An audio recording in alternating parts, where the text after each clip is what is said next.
Hey, within the wide catalog of games of the Souls-like subgenre, we have some that stand out for different proposals to the Dark Souls. As an example, we have The Surge, Nia, Coldway, Mortal Shell, among the others. However, now we have to analyze the Last Oricru.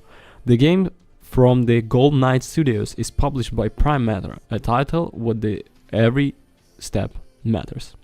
The Last Oricru is an action RPG game whose main premise, unlike the titles in the genre, is that it's focused on narrative. It offers us a ramified story in which we will constantly be choosing crucial decisions that influence the future events. The Last Oricru takes place on a strange planet called Wanderia, set on the medieval age reminiscent of technology in which we play Sever. Our protagonist is one of the few surviving humans who is stranded on the planet in the middle of the civil war between three factions. In a few minutes we discover what are immortal and gives us an advantage against each faction that wants to take control of Wardenia. The interesting thing about the title is how the plot is carried out based on the decision that we will make throughout the adventure. Literally every step we take can lead us to unexpected events. In fact, the objectives that we are fulfilling are not failed by not doing something. The plot must continue. For example, we must go unnoticed in the area and in the guards discover us. The game does not end and instead they will take us to prison.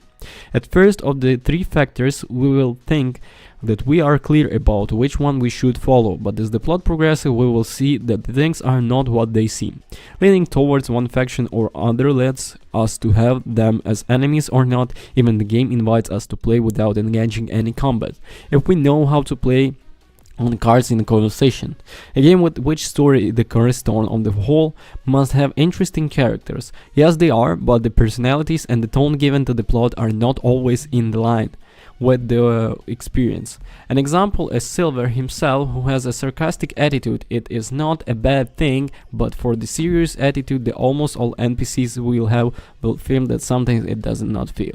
At the playable level, the title is not only about decision and massacre mechanics, it offers us combat, exploration, secondary missions, equipment improvement and the boss battles.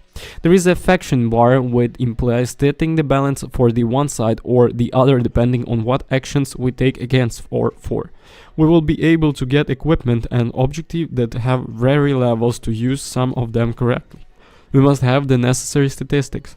The Last Oricru takes advantage of game mechanics like Souls, but with a focus of using skill via mana bar.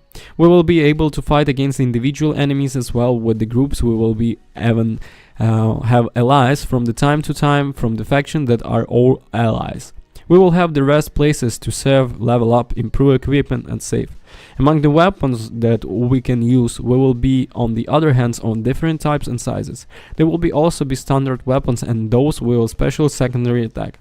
Like the Souls, by defeating enemies we will collect essence, which serves the currency for leveling up.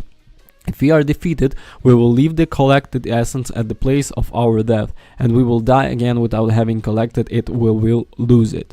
What I could notice about the combat is that it feels more like leisurely and even somewhat bland, because the four-cluness of the connected blows will not feel like such. It's not a bad thing at all, but we all love to feel like our attacks have a bigger impact on enemies. Another detail is that the skill system does not have the depth that other similar games have. In fact, it's much simpler because it streamlines in the decision that we will making the history. One of the most marked differences the Last Oricru has multiplayer mode. It can be played on both local co-op and the online. Each player can have different class to complete each other in competitive games, and the game becomes more fun that way.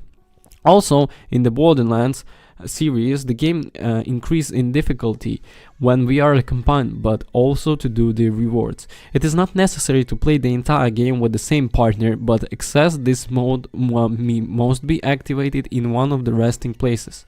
Regarding the audio section, we have that Last Oricru was created with the almost unprecedented Unreal Engine 4.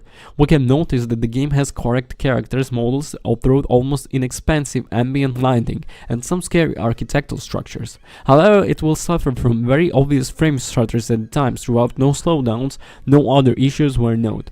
Musically, the game has medieval and epic themes, always empathizing for sober tones. It has an English dubbing with the Spanish subtitles, Italian Italian subtitles, German subtitles, Russian subtitles. Although the voice of the protagonist Silver has not convinced due to stale tone, other characters do highlight his participation. The Last Oricru that stands out for its plot focused on the decisions we make. His story will show us not everything is black and white and their decisions matter. His combat is correct, ultra fun in multiplayer, and his audio-visual section complies, although he could have given more of himself. Souls lovers can give a try and we will find a very replayable title. Thank you for watching, don't forget to comment and subscribe. Thank you. Again, bye.